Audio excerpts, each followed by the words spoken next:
I'm currently out of work, just like you wanted. You'll have to handle the mortgage on your own. Zanea was planning to pull a prank on her husband, Killian, after she got a promotion at work. But then she overheard something that changed everything. Zanea Adia never thought an ordinary Tuesday would turn her life upside down. May 22nd was unusually sunny, like nature was hinting, get ready. Everything's about to shift. But how can you ever guess where change will come from? Lately, Zanea, who was 38, felt like life had become a repetitive cycle. Home, work, like an old song stuck on repeat. It seemed like all the big moments in her life were behind her, and all that was left was a slow drift towards retirement. Her mom always said, life really starts after 40. We'll see.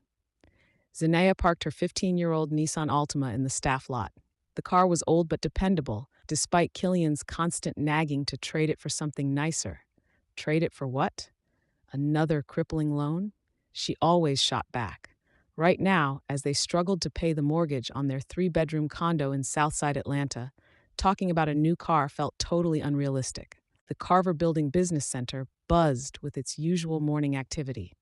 Mr. Curtis, the older security guard and former military guy, was sipping coffee from his thermos and reading the Atlanta Journal-Constitution.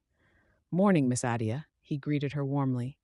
"Did you see that Falcons game last night? They really crushed those guys, didn't they? Just like the old '99 season. Remember that?" "I remember, Mr. Curtis," Zanaya replied with a smile, even though she'd never followed football.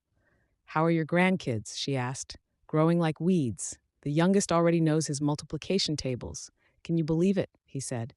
"And my wife, she's still canning everything in sight. Our cellar is packed." I asked her, "Why so much, woman?" And she said, "Remember the recession in '08? That's why." Zanea nodded as she headed to the elevator. Mr. Curtis is right. The generation that lived through tough times never fully shook the habit of stocking up.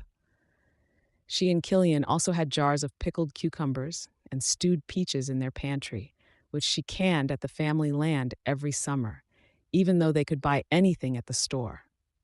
The marketing department was already buzzing with activity. The coffee machine was humming, printers were spitting out sheets of paper, and phones were ringing off the hook. Across the partition, Shandanda was passionately discussing a recent episode of The Wire with Miss Serena. "Can you believe that guy got into trouble again?" she exclaimed. "And his wife? She looks just like my mother-in-law." "I was canning tomatoes yesterday," sighed Miss Serena. "I wanted to try that old-school chow chow recipe, the one with cabbage and peppers. My grandmother used to make it." "Oh, share the recipe," chimed in Kesha, a young employee fresh out of Morehouse Business School. "I made my man a batch, and he polished it off in one sitting." Zanaya hung her jacket, set her bag on her desk, and took in her small private office, separated by a glass wall, a perk of being a senior manager. On the wall was a calendar with inspirational quotes, a birthday gift from her colleagues. On her desk sat a photo of her and Killian vacationing at Hilton Head 3 years ago. It was their last real vacation. After the mortgage troubles started, they had to take on extra work, and beach trips became a distant dream. Zanaya spread out her papers, turned on her computer, and started the electric kettle. Her slender fingers, her only luxury, thanks to a neat acrylic manicure, flew across the keyboard. She needed to finalize the quarterly report for the marketing campaign of a national retail chain. The work was almost done, just needing a few final tweaks. "Good morning, Busy Bee." A cheerful voice came from the doorway. Amari Dixon stood there with 2 cups of coffee. "Thought you could use some rocket fuel," he said. "Bet you were up late finishing that report." Zanaya smiled gratefully. How did he know? She had been up late editing the figures. Killian had already been asleep when she got home and was gone before she woke up. Lately, they barely saw each other. "Thanks, Amari. You're a lifesaver." She took a sip. "Cinnamon cappuccino, just how I like it. After working together this long, I know all your weaknesses." Amari winked, perching on the edge of her desk. "How's your big account? Tamed it yet?" "Almost. Just a couple of charts to fix, and it's ready," Zanaya replied, reaching for her document folder. "How about you, making headway with the electronics account?" Yeah, that's a tangled web, Amari began, but he was interrupted by Sable, the young secretary with bright pink nails and a matching blouse, who burst into the office without knocking. Mizada, Mr. Davenport is calling for you, she chirped, adjusting her high ponytail. Right now, urgent. Zanaya's heart did a flip. The report? Did something go wrong? She'd checked everything 3 times, and at 38, she still felt like a terrified freshman when called into the boss's office. Her palms instantly got sweaty, and her mouth went dry. Is everything okay? Amari asked, noticing the change in her expression. I don't know. Zanaya stood up, smoothed down her pencil skirt, and adjusted her beige blouse. Maybe it's about the retail chain, although I haven't submitted the final report yet. Don't worry, Amari said, squeezing her elbow reassuringly. Mr. Davenport is tough but fair. Besides, you're the best marketer in the company. He knows that. If only, Zanaya thought, heading toward the CEO's office. In her 8 years at the company, she'd learned a lot, but every time she was called on the carpet, it still triggered panic. Maybe it was how she was raised. Her mom always said, you have to respect the boss and keep your head down. That's how you stay in good standing. That habit was so ingrained that even at 38 with 40 approaching, Zanaya couldn't shake it. The CEO's reception area was impressive, with a massive mahogany desk, leather sofas for visitors, abstract art on the walls, and huge planters with tropical plants. It all spoke to the status of the office's owner. Sable slipped behind her desk and pressed a button on the phone. Mr. Davenport, Miss Ada is here. Send her in, came the low voice through the speaker. Zanaya took a deep breath and opened the door to the inner sanctum, the office of Mr. Sterling Davenport, CEO of Alpha Market. Mr. Davenport, a man in his 50s with salt and pepper hair at his temples and a sharp gaze, sat behind a huge mahogany table, reading something on his computer. Seeing Zanaya, he looked up and gestured to the chair opposite him. Zanaya, have a seat. He adjusted his thin gold-rimmed glasses. Ta, coffee? No, thank you, Zanaya mumbled, feeling her heart pound in her throat. The last time they spoke one-on-one was a month ago when they discussed the strategy for the retail account. Mr. Davenport leaned back in his chair, tented his fingers, and looked at Zanaya intently. That stare always made her uneasy. It felt like he could see right through her mistakes, her shortcomings, her doubts. Well, I won't beat around the bush, he began, and Zanaya felt her stomach clench. The board of directors and I have conferred and decided. He paused, and Zanaya's heart nearly stopped. To offer you the position of head of marketing. Zanaya blinked once, twice. A roar filled her ears like she was standing on the shore of Hilton Head, where waves crashed against the pier with a force that drowned out all thought. I'm the department head? She asked, her lips barely moving. Why are you so surprised? Mr. Davenport chuckled, his stern face softening unexpectedly. You've been with the company 8 years. You know every process like the back of your hand. The staff respects you. It's a predominantly female team, and they need a firm but fair hand, yours. But Mr. Thornton, Zanaya began, referring to the current department head with whom she had always had a difficult relationship. Mr. Thornton is moving to corporate headquarters, Mr. Davenport interrupted. He'll be overseeing all the regional branches, and we need someone in his place who won't drop the ball.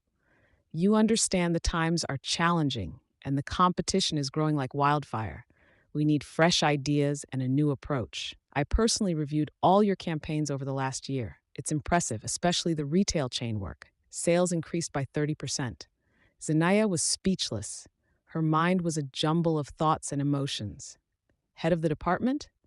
That meant a whole new level of responsibility, a different salary, and a new status. I don't know if I can handle it, she admitted honestly. Managing a whole department.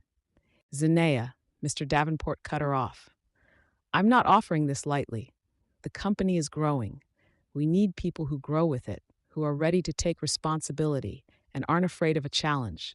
I see your potential. He opened a folder in front of him. Here are your performance metrics for the last quarter, 30% higher than the other managers. You know how to handle clients. You understand the market, and you have an analytical mind. What else does a good leader need? Self-confidence, maybe, Zanaya smiled weakly. That's something you earn on the job. Mr. Davenport pushed some papers toward her. Here's the draft order for your appointment. Take a look. The salary increases by 40%, plus quarterly bonuses, a company car, and a personal parking space. What do you say? Zinaya quickly scanned the document. The salary figure made her heart race even faster.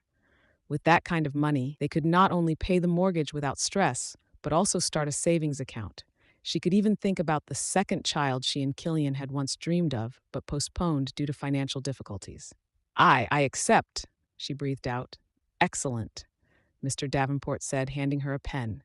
Sign here and here. You start your new duties on Monday.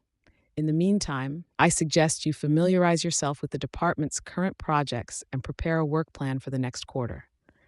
You'll present it to me on Monday.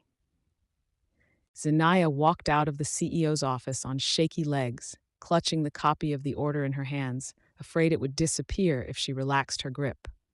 A promotion. A real, serious promotion. Good heavens. Just that morning, she had worried about barely scraping together the mortgage payment for their 3-bedroom in a cookie-cutter neighborhood. Now she could even start saving for repairs on the family land, the half-acre her parents had left her, where they still planted vegetables every summer just in case. Times were just so uncertain.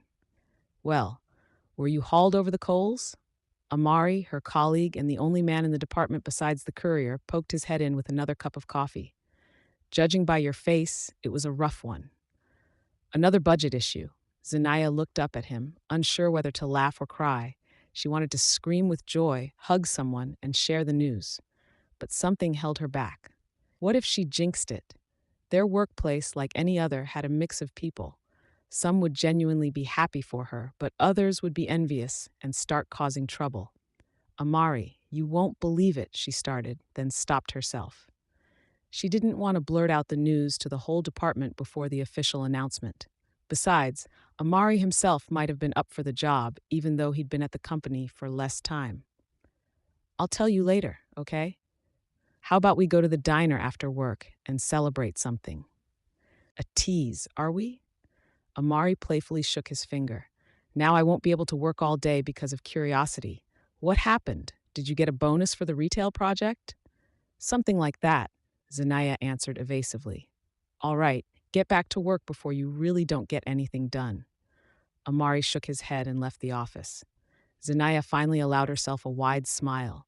She and Amari had been friends since he joined the company 5 years ago. He was smart with a gentle sense of humor, nothing like the stereotypical big spenders who flashed designer labels in the business world of the 90s. In another life, if she hadn't married Killian— Stop! What am I thinking? Zinaya scolded herself. She and Killian had been together for 12 years.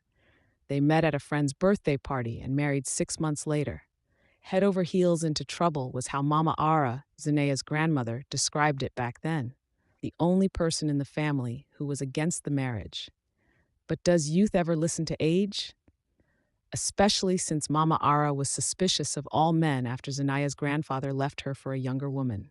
They're all cut from the same cloth, her grandmother used to repeat, shaking her head. Maybe that's why Zinaya never introduced Killian to her grandmother before the wedding. Or perhaps deep down, she was afraid the perceptive mama would see something in the groom that the lovesick granddaughter couldn't. The phone on her desk rang, pulling Zinaya from her thoughts. She checked the caller ID. Killian. Zinaya, are you going to be late today? Her husband's voice sounded strained. Strange. Why? What's wrong? She asked, immediately on edge. Lately, Killian often stayed late at work, citing important meetings and negotiations. Sometimes he returned after midnight, smelling of expensive cognac and cigars. Clients like a casual setting, he'd explained, kissing her cheek. Nothing. Killian drew out the word. I just need to talk about something. I have news. I do too, Zinaya thought, looking at the order on her desk. And then it hit her. What if I play a trick on him? Tell him I've been fired, watch his reaction, and then surprise him with the promotion news. A 40% raise is no joke. You know, Killian, her voice trembled with feigned anxiety. I also need to talk to you. Something important happened at work. What happened? Did they fire you? Something in Killian's voice shifted, as if he tensed up. So he was worried about their finances, Zinaya thought warmly. In recent months, they'd often argued about money. Killian worked as a manager at a car dealership, but sales weren't great. The economy's rough. People are cutting back, he'd explain, coming home irritable. Zanaya tried to be supportive, but sometimes it felt like he blamed everyone for his failures: the boss, the clients, the government, and even her. Listen, I didn't want to do this over the phone. Zanaya made a dramatic pause. Yes, can you believe it? Mr. Davenport called me in, and damn, I told you that's how it would end. Killian interrupted her, his voice suddenly sharp. I told you to take that other project, but you kept saying, I can handle it. I can handle it, idiot. Zanaya froze, her mouth open. Idiot? In 12 years of marriage, he had never called her that. Argue, yes. Fight, of course, but never insults. Never. What did you say? She asked in a strange, distant voice. I'm sorry. Killian's tone changed instantly. I'm just in a meeting right now, and I'm stressed. You caught me off guard. Can you tell me the details tonight? I gotta go. The line went dead. Zanaya slowly put down the receiver, feeling a strange tightness inside. The joke had failed miserably. And what was that all about? Why had Killian reacted that way? She tried to get back to work, but her thoughts scattered. She could only see her husband's face, a look she'd seen months ago when he came home tipsy from a corporate party and picked a fight over the pot roast being underseasoned. He had been irritable then, snapping over nothing, but he never crossed the line into insults. The phone rang again. Zanaya jumped. Killian. Hello? She cautiously answered. Zanaya, honey, how are you? Mama's voice was cheerful despite her 83 years. You haven't visited in a while. I miss you, Grandma, Zanaya sighed in relief. I miss you too. I've just been so busy with work. Work isn't going to run away into the woods, her grandmother scoffed, and Zanaya smiled. She had heard that saying countless times in her childhood. Come over today, okay? I baked an apple pie, the kind you love, and I opened a jar of last year's raspberry compote. Remember it? I remember, Grandma. Tears suddenly welled up in Zanaya's eyes. I got a promotion today. I'm the head of marketing. Oh, congratulations, honey, Mama cheered sincerely. I always knew you were a smart girl. See? Things are working out, and your Killian, is he happy? Zanaya hesitated. I haven't told him yet. Well, I did, but I joked that I was fired. Why? Her grandmother asked, surprised. I don't know, Zanaya admitted honestly. It was a stupid joke. He got really angry. Angry? A note of caution crept into her grandmother's voice. Angry that you were fired? He should have been supportive. Exactly, Zanaya said, twirling a pencil in her hands. I didn't expect that reaction. Oh, Zanaya, Mama sighed. I always said you can't trust men. They only think about themselves. Remember your grandpa? But never mind that. Just tell me, will you come by today? We'll celebrate your promotion. It's a big deal. I can't, Grandma, Zanaya replied regretfully. I have to talk to Killian. He said he has some news, too. Fine, the old woman agreed. Just promise me you'll come this weekend and bring Killian, too. I want to meet him finally. You've been married 12 years, and I've only seen him in pictures. I promise, Zanaya said, even though she knew Killian would probably find an excuse not to go. He always did. Work, an important meeting, or a headache. After talking to her grandmother, Zanaya tried to focus on work again. She urgently needed to finalize the retail report and prepare the presentation for the Monday meeting. But her thoughts kept returning to Killian's reaction. Idiot. Why did he say that? Maybe it was just stress, a nervous outburst. Anything could happen, especially if he was in an important meeting. Although his tone didn't sound like he was in any meeting, it sounded more like he was home. She dialed his number. The subscriber is temporarily unavailable, a mechanical voice announced. Strange, he turned off his phone. That was unlike him, especially if he was really in a meeting. Clients might call at any moment. A feeling of anxiety lingered. Zanaya went to the window, looking down at the business district. People were rushing, couriers were delivering packages, and taxis were picking up passengers. A normal day, but somehow it felt like something significant was about to happen. Everything all right? Amari appeared in the doorway with some papers. You seem off today. Yeah, just some home stuff, Zanaya waved him off. Amari, could you finish the tables for the retail account? I can't concentrate on anything today. Amari looked at her intently. Something serious happened. Genuine concern resonated in his voice. I don't know, Zanaya answered honestly. Killian has been acting strange lately, and today I joked that I was fired, and he got angry and called me an idiot. Amari frowned. That doesn't sound like support, he observed, but maybe he's having problems at work, or he just didn't get the joke. Maybe, Zanaya nodded, grateful for his attempt to find an explanation. You know, I think I'm going to leave early today. I'm going home to talk to him properly. What about our celebration at the diner? Amari smiled. Another time, okay? I feel like it's important to sort things out with Killian today. Something's not right, Amari. My gut tells me. Woman's intuition, he said, slightly raising an eyebrow. They say it never fails. They say, Zanea echoed, but I don't really trust mine. Amari moved closer and gently squeezed her shoulder. Everything will be fine, Zanea, and if not, I'm always here. Remember that. Something flashed in his eyes that made Zanaya feel warm and anxious at the same time.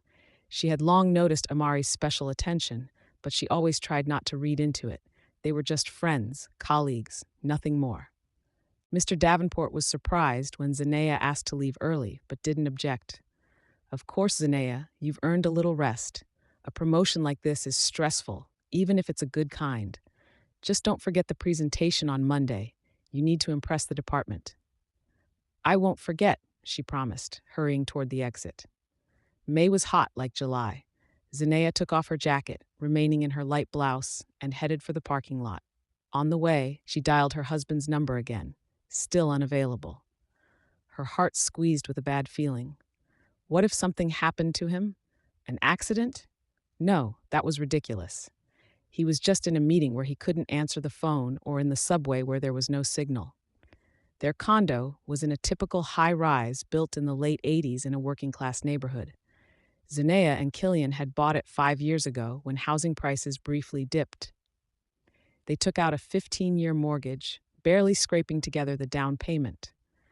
Their parents helped where they could, but they raised the main sum themselves, denying themselves everything. Zanea remembered how proud they were to get the keys to their own place. It wasn't a brand new building, and the renovations weren't finished, but it was theirs, their little nest. The drive from the office to the condo usually took about an hour if there wasn't traffic. Today, the roads were clear, and Zanaya made it in 40 minutes. She parked near the building, turned off the engine, and just sat for a few minutes, gathering her thoughts. What would she say to Killian? How would she explain coming home so early? And was he even home? She checked her phone. He still hadn't called back. Oh well, here goes nothing. Zanaya got out of the car and walked toward the entrance. In the elevator, she rode with her neighbor, Miss Beatrice, a retired woman who knew all the gossip in the building and was happy to share it. Can you believe it, Zanaya? Another scandal in Unit 14. The old woman rattled on. That girl caught her man with the clerk from the corner store. There was so much screaming, the whole building came running. You don't say, Zanaya replied distractedly, thinking about her own problems. And how's your husband? Still working hard? Miss Beatrice inquired. I saw him around noon today. Did he take the day off? Zanaya froze. Noon? Are you sure? Of course I'm sure. The neighbor huffed. I was just coming back from the clinic, and he was walking out of the building. I even wondered why he was home in the middle of the day. Maybe he was feeling under the weather. The elevator stopped on their floor, and Zanaya mumbled, Excuse me, I'm in a hurry, quickly heading toward her condo. So Killian had been home at noon, not in a meeting, not at work, home and with his phone off. Why? She quietly inserted the key in the lock and cautiously turned it. The door opened silently. She had oiled the hinges recently. The light was on in the hall.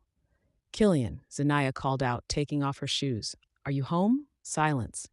Maybe the neighbor was mistaken, confused Killian with someone else. And then she heard voices coming from the kitchen. One definitely belonged to her husband. The second was a woman's. Zanaya froze, holding her breath. Her heart pounded like crazy. No, it can't be what she was thinking. Killian would never. He couldn't. She tiptoed to the kitchen and listened. Are you sure she has no idea? The female voice asked. 100%, Killian snorted. That idiot believes everything I tell her. 12 years she's believed it. Can you imagine? Zanaya felt the floor disappear from under her. She grabbed the wall to keep from falling. Idiot. He called her an idiot behind her back. the man she had trusted for 12 years. 12 years? That's a long run, the woman replied with a laugh. But you said she has a rich grandmother with a condo downtown. Rich is an understatement, Killian chirped up. A 3-bedroom brownstone in the West End. Can you believe it? You can't find properties like that anymore. 3-meter ceilings, huge rooms, a gold mine. The old lady is tough, but she's 83. She won't last forever. And you're sure the condo will go to Zanaya after she passes? The woman sounded doubtful. 100%. She's the only living relative. Her grandma adores her and will leave everything to her, although Zanaya hasn't been visiting her lately. I made sure of that. It's always work or a headache or let's do it next week. So their relationship isn't that close, even though Zanaya tries to maintain it. But what if Grandma changes her mind? The woman asked. She won't, Killian answered confidently. Zanaya has no idea, but I've already taken care of everything. I found an attorney who drafted the will properly. The condo goes to Zanaya, and since we're legally married, half of it is mine. Smart, the woman chuckled. But we still have to wait for the old lady to kick the bucket, and who knows when that will be. That's not a problem, Killian lowered his voice, and Zanaya had to strain to hear. I have a plan. Remember my friend Sean? He works at a nursing home. He says we can get Mama Ara admitted there for rehabilitation. The rest is easy. Old people die like flies there. No one asks why. Killian, you're a monster, the woman giggled. What if your wife refuses to put her grandma in a nursing home? She'll agree, Killian said confidently. I constantly feed her lines about our serious financial situation, the mortgage, the debts. Then I'll suggest selling Grandma's condo, buying something simpler, and paying off all our debts. We'll even have enough for a new car. It'll be impossible to resist. And if the grandma thing doesn't work out, the woman seemed to light a cigarette. Zanaya caught the scent of smoke. Then I have a backup plan. Divorce. I can always demand a division of assets. The condo in Southside is in both our names, so half of it is mine. But what's the point? That condo is worth pennies compared to the one in the West End. Something is better than nothing, Killian said. Worst comes to worst, I'll wait a little longer. I didn't play this loving husband act for all these years for nothing. They both burst out laughing, and the sound sliced through Zanaya's heart like a razor. She recoiled from the door, feeling nauseous. 12 years. All this time he was with her for her grandmother's condo. Their marriage, an act. Their plans, their dreams of a child, their everything, a lie. Flashes of memory rushed through her mind.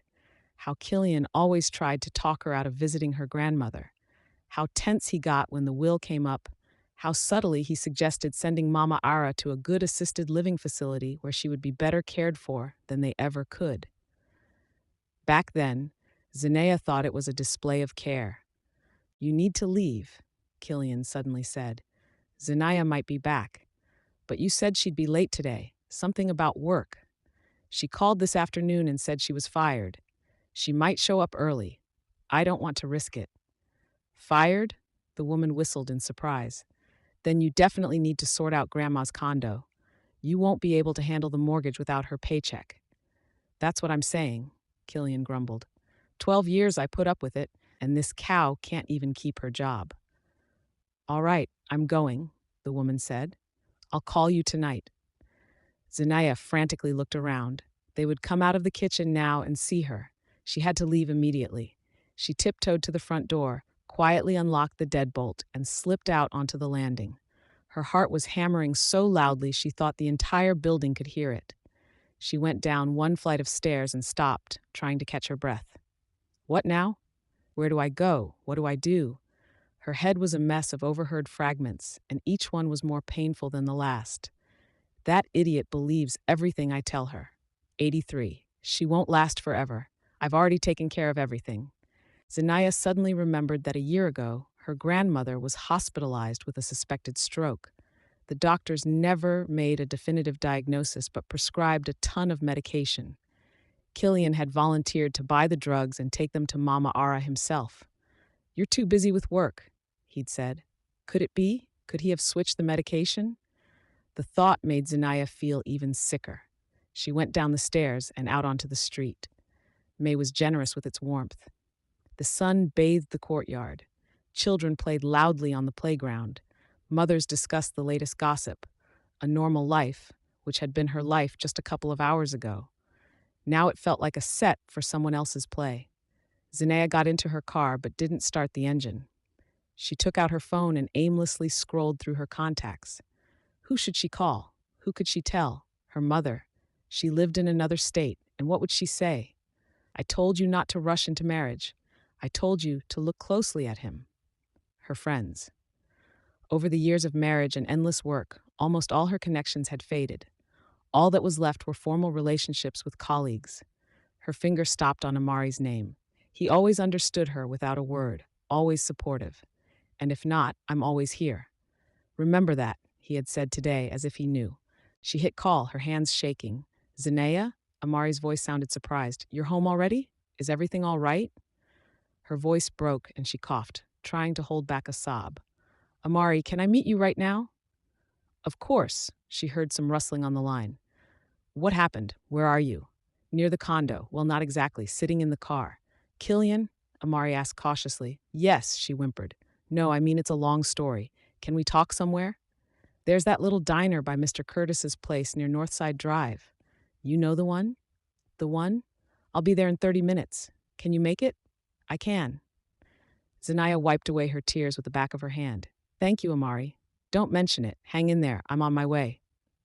Zanaya started the car and slowly drove out of the parking lot. Out of the corner of her eye, she saw a young blonde in a short dress come out of the building and get into a red Volkswagen. Killian was seeing her off, standing by the door. Zanaya instinctively ducked to avoid being seen and pressed the gas.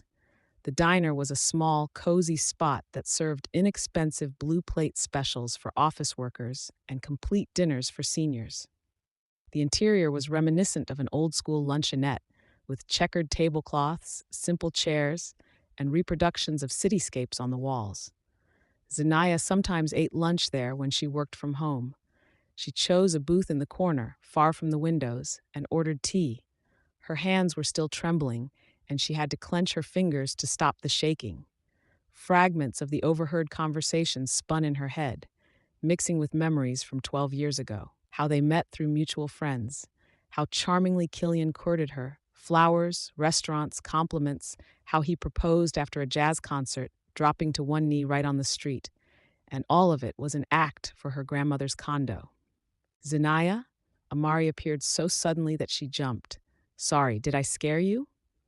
No, I was just lost in thought, she smiled weakly. Amari sat across from her, looking at her intently. Concern was written all over his face. What happened? Did you fight with your husband? If only, Zinaya shook her head. Amari, you won't believe it. I still don't believe it myself. Tell me. He covered her hand with his. Anything. I'm listening. And Zinaya told him haltingly, jumping from one topic to the next, but laying out everything. The promotion, the stupid joke about being fired, Killian's strange reaction, and the overheard conversation. With every word, she felt lighter, as if the weight inside was slowly melting away, giving way to a dull ache and emptiness. 12 years, Amari, she whispered, weeping again. 12 years he was pretending, and I really loved him, truly loved him. Maybe you misunderstood something, Amari suggested cautiously. Who knows what they were talking about? I understood perfectly, Zanaya smiled bitterly. That idiot believes everything I tell her. 12 years she's believed it. What's there to misunderstand? He married me for my grandmother's condo, and judging by everything, she trailed off, unable to voice the horrible suspicion. Judging by what? Amari frowned. He's even ready to hurt my grandmother. Zanaya finished quietly. He talked about a nursing home where old people die like flies, and that he found some lawyer who drafted the will properly. Amari, I'm scared. What if he's already done something? I need to go to Grandma's right now. Let's go, Amari said decisively, standing up. I'm with you. You remember the address? Of course. The West End, 16th Street, apartment 54. I grew up there. On the way to her grandmother's, Zanaya nervously tapped her fingers on the steering wheel. Amari sat beside her, occasionally glancing at her with worry. Maybe I should drive, he offered. You're too agitated. No, I'm fine, Zanaya shook her head. At least this keeps me busy, or I'll go crazy thinking about it. The car moved slowly through the evening Atlanta traffic, Rush hour, the worst possible time for driving across the city. Zanea became increasingly agitated. I'm going to try calling Grandma, she said, dialing the number on speakerphone. Long rings. 1, 2, 3. No answer. Maybe she can't hear it, Amari suggested. Older people often. Grandma hears perfectly, Zanaya interrupted, and she always keeps her phone on. I bought her a simple flip phone with big buttons specifically for that, and she never, you hear me, never leaves a call unanswered. She dialed the number again. Same result. Damn it! Zanaya hit the steering wheel with her palm. I should have gone straight there, not to the diner.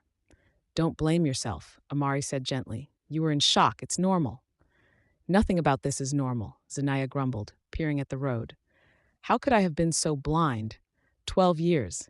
Mom told me even back then, it's too fast. Look at him more closely. And I said, he loves me, Mom. I feel it. Idiot. A real idiot. Stop. Amari gently touched her shoulder. You're not an idiot. You just trusted a man you loved. There's nothing shameful in that. But how could I not notice? Zanaya shook her head. Now looking back, I see so many strange things. How tense he always got when Grandma came up. How he didn't want to meet her. How cautiously he fished for details about the will. We never see what we don't want to see, Amari said philosophically, especially when it comes to loved ones. Zanaya threw a quick glance at him. His profile against the darkening sky looked so familiar, yet somehow new. Strangely, it was now on this terrible day that she thought of Amari not just as a friend and colleague for the first time. Look, he suddenly exclaimed, you can cut right there through the side streets. Zanaya turned as he suggested. Indeed, the traffic was lighter here. How do you know this neighborhood? She asked, surprised. I grew up here, Amari smiled. In that apartment building C, then my parents sold the place and we moved to the suburbs. Wow, I never knew that. Zanaya felt a stab of shame. They had worked together for so many years, and she knew almost nothing about his life outside the office. My grandmother and I could have been neighbors. Maybe, Amari nodded. Fate, it's a funny thing. For the rest of the drive, they were silent, each lost in their own thoughts. Zanaya mentally ran through the possible scenarios. What would she say to Killian when and if she returned home? How would she live her life now? Where would she go? And what about her grandmother? Maybe she should take her in. But under the same roof as Killian? No, that was impossible. We're here, Zanaya announced, parking near the old stately brownstone with facade decorations. Grandma lives on the 4th floor. The elevator breaks down often, so we might have to walk.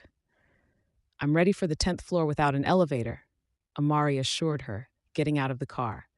Fortunately, the elevator was working. Going up to the 4th floor, Zanaya went straight to the door she had known since childhood, bearing the bronze number 54. She rang the bell. Silence. She rang again, holding the button longer. Still no reaction. Grandma. Zanaya started knocking on the door. Grandma, it's me, Zanaya. Open up. An older woman in a bathrobe peeked out from the neighboring apartment.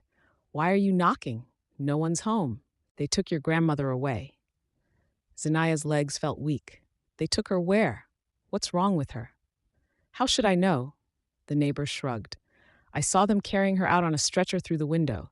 She seemed conscious, saying goodbye to everyone. Who called the ambulance? I don't know. Maybe she called herself. Which hospital? They didn't say. Something like Grady Memorial, but I'm not sure. The neighbor, Miss Beatrice, looked at them suspiciously. And who are you exactly?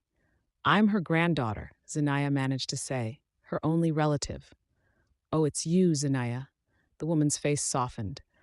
Ara often talks about you, always praising you, saying how smart you are. I'm Miss Beatrice. We've been neighbors for 30 years. Would you like some tea? I just baked a sweet potato pie. Thank you, but we need to rush to the hospital. Zanaya was already pulling out her phone. Do you know who exactly called the ambulance? Who knows? Miss Beatrice spread her hands. Maybe your husband. He came by today. Zanaya froze. My husband? Yes, the distinguished one in the suit. The neighbor nodded. I hadn't seen him before, but he said he was Zanaya's husband. He came around 2 in the afternoon. Then I didn't see him again. Maybe he left while I ran to the store. Zanaya and Amari exchanged glances. The same question was in both their eyes. What was Killian doing at Mama Ara's? Thank you so much, Miss Beatrice. Zanaya forced a smile. We're heading to the hospital. When they left the building, Zanaya clutched her head. It was him. He did something to Grandma. First, he visited her, and then they had to call the ambulance. Amari, what do we do? First, calm down, Amari said firmly. We don't know for sure what happened. Maybe it's just a coincidence. Let's call Grady and find out if Ara is there. He took out his phone and found the number for the emergency department. After a few minutes of talking with the charge nurse, Amari got confirmation. Yes, Ilara Atta was admitted today with a suspected stroke. Her condition is stable, but visitors are prohibited for now. A stroke? Zanaya repeated when he relayed the information. She had a suspected stroke a year ago, but the diagnosis wasn't confirmed. Then she suddenly stopped. Oh God, what if it was Killian then too? What if he somehow gave her something? Don't jump to conclusions, Amari squeezed her hand. Your grandmother is 83. Health problems at that age are common. You don't have to assume malice. But the timing is too perfect, Zanaya shook her head. First, he tells his mistress about the plan with the nursing home where old people die like flies. Then he goes to Grandma's, and a couple of hours later, an ambulance takes her away. I don't believe in coincidences like that. All right, let's be logical. If he really did something, it should leave traces. The hospital can run tests and identify foreign substances. If they look, Zanaya noted grimly, they'll probably just chalk it up to age and chronic illness. Who would think to test an 83-year-old woman for poisoning? Then we need to go to the police, Amari said decisively. We'll tell them about our suspicions. With what? Zanaya smiled bitterly. Hello, I overheard my husband talking to his mistress, and I think he wants to poison my grandmother for her condo. They'll laugh us out of the precinct. What if we find the woman? Amari suggested. Did you see her? Can you identify her? A glimpse from the back? Zanaya shrugged. A young blonde in a short dress. There are a million of those in Atlanta. They got back into the car but didn't rush to leave. Zanaya leaned back in the seat, closing her eyes. You know what the worst part is? She said quietly. Even if we can't prove anything, I know the truth now. I know my marriage was a sham, that the man I lived with for 12 years was lying to me, using me, and calling me an idiot behind my back. Her voice wavered. How do I live with that now, Amari? One day at a time, he simply replied. At first, it will hurt a lot, then a little less, then even less, and one day you'll wake up and realize the pain is gone. That's how it is with all wounds, physical and emotional. Sounds like a quote from a psychology book. Zanaya smiled faintly. It's from personal experience. Amari also smiled, but sadly. I went through a betrayal too. My ex-wife left me for my best friend. Cliché, like a daytime drama, but it doesn't hurt any less. You never told me, Zanaya said, surprised. You never asked. He shrugged. Everyone has their scars, Zanaya, but you know what? I learned that they make us stronger, or at least more interesting. Amari? Zanaya suddenly straightened up. I have a chance to change everything now. In what way? I got the promotion this morning, remember? I'm the head of marketing now with a serious raise. Now I can pay the mortgage myself. I don't need Killian. What about his share of the condo? Amari reminded her. To hell with that condo, Zanaya waved her hand. We'll sell it. Split the money. I'd rather rent a room and know that he's not around. That she couldn't find the right word and just waved her hand. And how will you handle it? Amari asked cautiously. Will you tell him straight up that you know everything? I don't know, Zanaya answered honestly. Not yet. First, I need to make sure Grandma is okay. Let's go to the hospital. But they won't let us in, Amari reminded her. It's late. They will, Zanaya said confidently, starting the engine. Miss Beatrice said Grandma was conscious when they took her. That means she'll ask about me, and she'll be waiting. And if they don't let us in officially, we'll go unofficial. You said you'd always be there. Always, Amari nodded seriously. When they arrived at the hospital, it was already dark. Zanaya nervously glanced at her phone. Killian still hadn't called. Strange. Usually if she was late, he called every half hour. Did he not even notice her absence? Or did he notice but assume she was at work as she had promised this morning? I'm going to find out what room Grandma is in, Zanaya said, getting out of the car. I'll go with you. Amari also got out. No, better if I go alone. Less attention. Zinea walked decisively toward the main entrance. How many times had she passed through those doors, visiting colleagues, relatives, and friends? But today, everything was different. Today, her grandmother was inside, and perhaps not by accident. The stern nurse at the reception desk looked up at her tiredly. Visiting hours ended 2 hours ago. Come back tomorrow from 9 to 12. I understand, but my grandmother was just admitted today. Zinea tried to speak calmly. Ara Ada, suspected stroke. I have to see her even for 5 minutes. The rules are the same for everyone. The nurse didn't even look at the computer. Come back tomorrow. Zinaya felt a familiar irritation bubbling up inside her. In any other situation, she would have turned and left, but too much was at stake. Now listen. She lowered her voice and leaned toward the window. I have reason to believe my grandmother is in danger, that she might have been poisoned. The nurse finally looked up from her papers and stared intently at Zinaya. Poisoned? Are you serious? Absolutely. Zinaya tried to pour all her conviction into the word. Please, I need to see the head of the department or the doctor on call. This is critically important. Wait here. The nurse got up and disappeared behind a door labeled staff only. Zinaya nervously fiddled with her purse strap. What if they don't believe her? What if they send her away? What if... Hello, I'm Dr. Evelyn Stone, the doctor on call. A middle-aged woman in a white coat appeared before her. You're all Ada's relatives, the granddaughter. Zinaya immediately got to the point. How is she? What's wrong? Her condition is stable, but we had to sedate her. She was very agitated upon admission. Agitated? Zinaya repeated. In what sense? She was yelling that someone was trying to kill her. The doctor spoke calmly, but carefully observed Zinaya's reaction. She mentioned to Killian, Is that your husband? Zinaya gasped. Yes, I mean until now. Yes. Listen, she leaned forward. You have to test her for toxins in her blood. I think someone genuinely tried to poison her. Dr. Stone frowned. Do you have grounds for such serious suspicions? I do, Zinaya nodded. My husband visited Grandma today, and a few hours later she got sick, and I accidentally found out that he had been planning to get rid of her for a long time to get her condo. You realize that is a very serious accusation? The doctor asked. I understand, and I'm ready to go to the police, but first I need to make sure Grandma is okay. Dr. Stone paused, then nodded.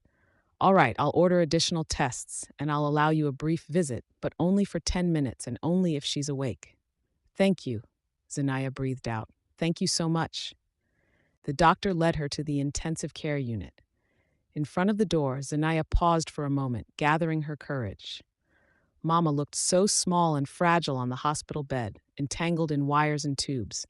Her gray hair was spread across the pillow, her face drawn, but even now her features showed the innate dignity for which her grandmother was always respected and slightly feared by everyone who knew her. Grandma, Zinaya whispered, pulling a stool close to the bed and gently touching the wrinkled hand. Grandma, it's me, Zinaya. The old woman slowly opened her eyes. For a few seconds she stared at the ceiling, then turned her head. Zinaya. Her voice was weak, but her mind was clear. You came? Of course I came. Zinaya felt a lump rise in her throat. As soon as I found out you were here. What happened, Grandma? Mama tried to sit up, but Zinaya gently held her down. Stay put. Just tell me what happened. The old woman swallowed with difficulty. Your Killian came. He brought tea, said it was from you, that you had an important meeting and couldn't get away. And then Zinaya tensed up. Then I started feeling sick. The room started spinning.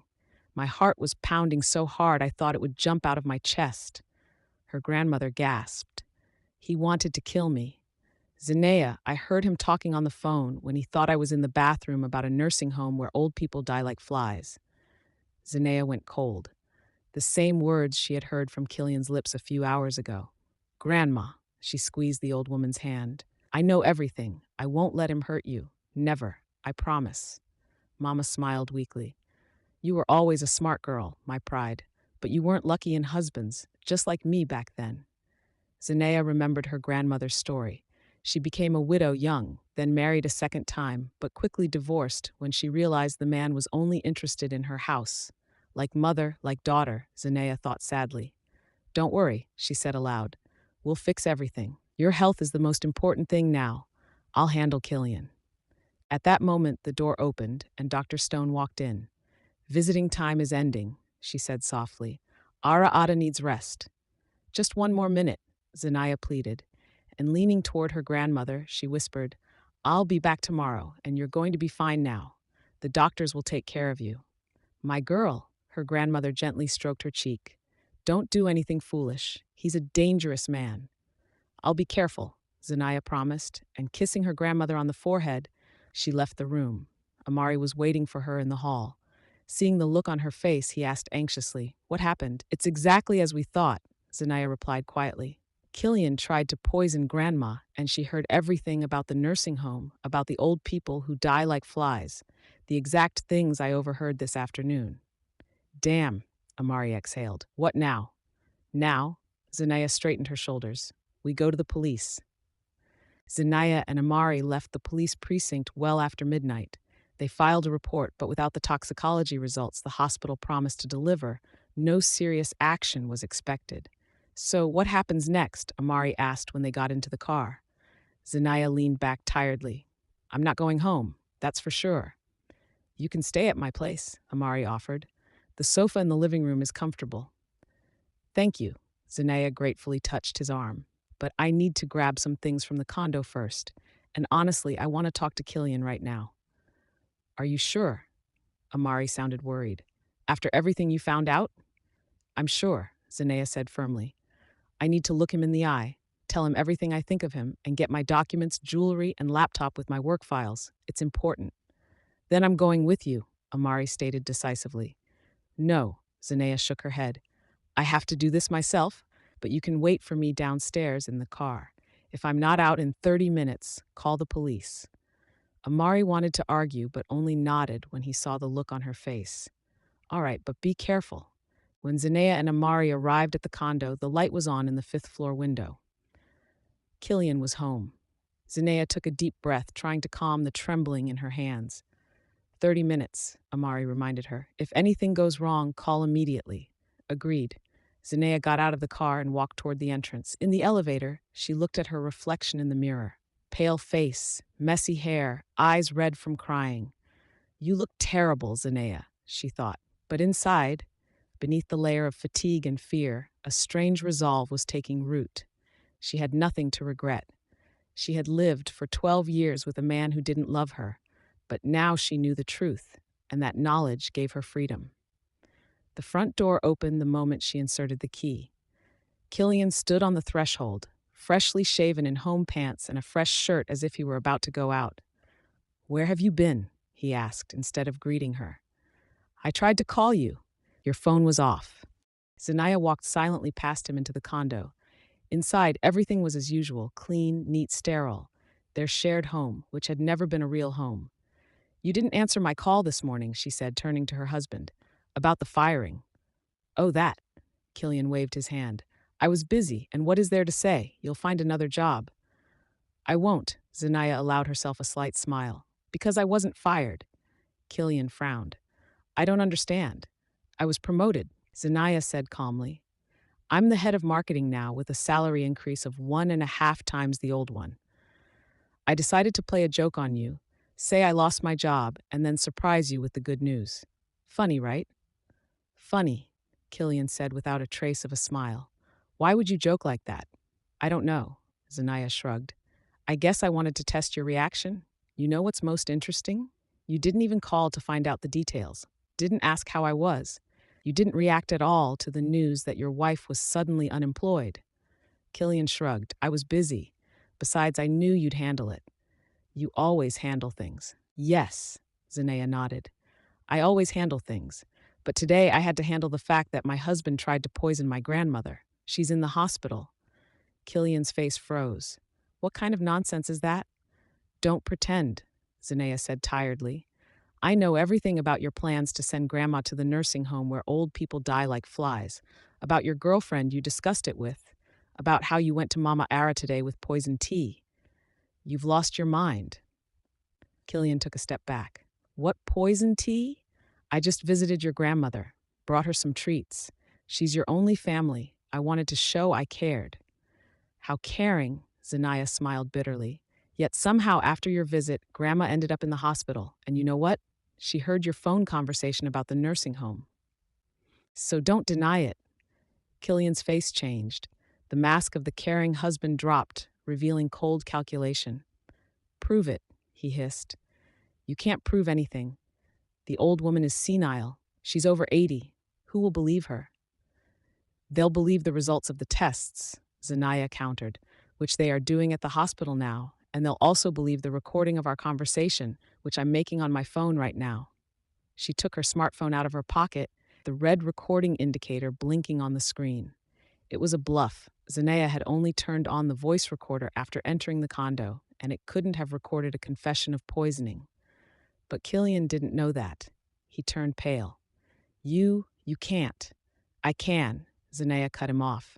And I already have. The police report is filed. Grandma gave a statement. And now this recording. Do you know how much time they give for attempted murder, especially when the victim is an elderly person? Killian slowly sank into a chair, covering his face with his hands. It was all her, he mumbled dully. Veronica. She came up with the plan for the nursing home. I didn't want to, I just agreed. But you brought the tea with the surprise, Zanaya said harshly. So don't shift the blame. She walked into the bedroom and pulled a small suitcase from the closet.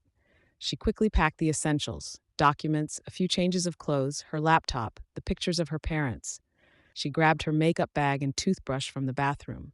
In the living room, she took down their wedding photo from the wall, removed it from the frame, and tore it in half. What are you doing? Killian watched her, bewildered. I'm leaving, Zanaya simply replied. We'll get the divorce through the court. We'll sell the condo and split the money. I don't care. Take your share and disappear wherever you want. Just don't come near Grandma. I swear I will put you in prison. You can't just leave like this. Killian's voice took on a pleading note. We've been together for 12 years. We were fine. Maybe, Zanaya zipped up the suitcase. I wasn't. And you know what? I'm even grateful to you. For what? Killian was taken aback. For opening my eyes. She looked him straight in the eyes. It's better to know the bitter truth than to live a lie. Goodbye, Killian. And yes, don't forget, you'll have to pay the mortgage yourself now. I'm unemployed, just like you wanted. With those words, Zanaya picked up her suitcase and walked out at her, quietly closing the door behind her. Amari was waiting for her by the entrance. Seeing the suitcase, he silently took it and put it in the trunk. Everything all right? He asked when they got into the car. Now? Yes. Zanaya took a deep breath, feeling an invisible weight drop from her shoulders. You know, I suddenly realized I'm free for the first time in 12 years. And what will you do with your freedom? Amari smiled. First, I'm going to get some sleep. Zanaya smiled too. And tomorrow I'll visit Grandma. Then I'll start my new job, head of the department, by the way. And after that, we'll see. They drove through the night in Atlanta. The city was shining with lights as if promising new opportunities, new paths, a new life. Zanaya looked out the window and thought about how strange everything had turned out. This morning, she planned to play a joke on her husband by faking a firing, and by evening her life had been turned upside down. If my great-grandfather had known that his brownstone would be the cause of such drama, Zanaya thought with irony. Mama often told the story of how her father, an engineer who built half the city's bridges, received the deed personally from the mayor. Those were the days, her grandmother would sigh, when people were valued for their deeds, not their money. What are you thinking about? Amari asked, noticing her smile. About how everything has changed over the last few years, Zanaya replied, and about how some things never change. Like what? Like how you only know your true friends in times of trouble. She gratefully touched his arm. Thank you for everything. Always, he simply replied. Where are we going? I don't know, Zanaya admitted honestly. Can I stay at your place for a couple of days? At least until I find a short-term rental or decide what to do next. Of course, Amari nodded. Just a warning, I have a cat. He's mean and arrogant like all cats. I love cats, Zanaya laughed, especially the mean and arrogant ones. She suddenly felt light for the first time in a long time, as if she had shed not only the burden of a failed marriage, but also all her fears, doubts, and self-doubt. Ahead of her was a new life, unpredictable, perhaps difficult, but real.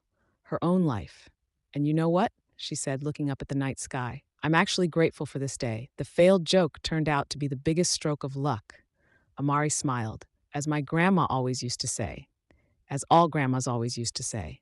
Zanea smiled too. And you know what? They were right as always.